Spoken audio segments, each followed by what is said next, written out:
সাবেক তথ্য প্রতিমন্ত্রী মোহাম্মদ আরাফাত ও সংসদ সদস্য ফেরদৌস আহমেদের নেতৃত্বে আলো আসবেই নামক একটি হোয়াটসঅ্যাপ গ্রুপের কিছু স্ক্রিনশট সোশ্যাল মিডিয়ায় ভাইরাল হয়েছে।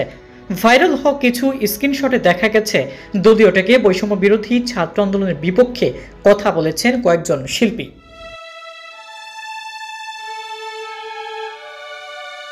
ফলে ফারুকী বিষয়টি স্বাভাবিকভাবে নেননি, এটিকে মানবতা বিরোধী আখ্যা দিয়ে তিনি সরকারের দৃষ্টি আকর্ষণ করে ফেসবুকে এর বিচারও চেয়েছেন। বুধবার 4 সেপ্টেম্বর হোয়াটসঅ্যাপ গ্রুপের শিল্পীদের সমালোচনা করে একটি স্ট্যাটাস দিয়েছেন। এই সময় তিনি তাদের গণহত্যা প্রত্যক্ষ উস্কানিদাতা হিসেবেও উল্লেখ করেছেন। ফারুকী লিখেন, এটা নিশ্চয়ই বেদনার যে আমাদের দেশে শিল্পীর সাইনবোর্ড নিয়ে এমন লোকজন ঘুরে বেড়াতো যারা গণহত্যায় প্রত্যক্ষ উস্কানিদাতা অথবা কেউ কেউ নীরব সমর্থক ছিল। এরা শুধু শিল্পী হিসাবে না, মানুষ হিসাবেও নিচু প্রকৃতির। ৭১-এর জন্ম নিলে এরা রাজাকারের দায়িত্ব পালন করত, ফলে এদের এ যুগের রাজাকার বলতে পারেন। নিশ্চয়ই এদের বিচার হবে গণহত্যায় সমর্থন এবং উস্কানি দেওয়ার অপরাধে।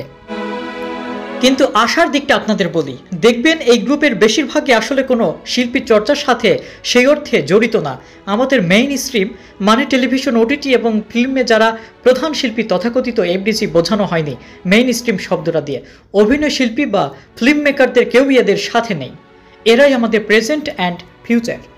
আলো আসবেই নামক সেই হোয়াটসঅ্যাপ গ্রুপে সাবেক তথ্য প্রতিমন্ত্রী ও আরাফাত সংসদ সদস্য ফেরদৌস সহ অভিনেত্রী শামীমা তুষ্টি, চিত্রনায়ক রিয়াজ, সাজু খাদেম সহ অনেকেই। তবে প্রকাশিত স্ক্রিনশটে সক্রিয় ছিলেন অভিনেত্রী তানভিন সুইটি, সোহানা সাবা, অরুণা বিশ্বাস সহ আরও কয়েকজন। দেখা যায় অভিনেত্রী অরুণা বিশ্বাস, সোহানা সাবাকে যাদের অবস্থান ছিল ছাত্রদের আন্দোলনের বিপক্ষে, তারা মত দেন সেভাবেই হোক যেভাবেই হোক আন্দোলন থামাতে হবে। আরেকজন শিল্পী পরামর্শ দেন ছাত্রদের উপর গরম পানি ঢেলে দেওয়ার।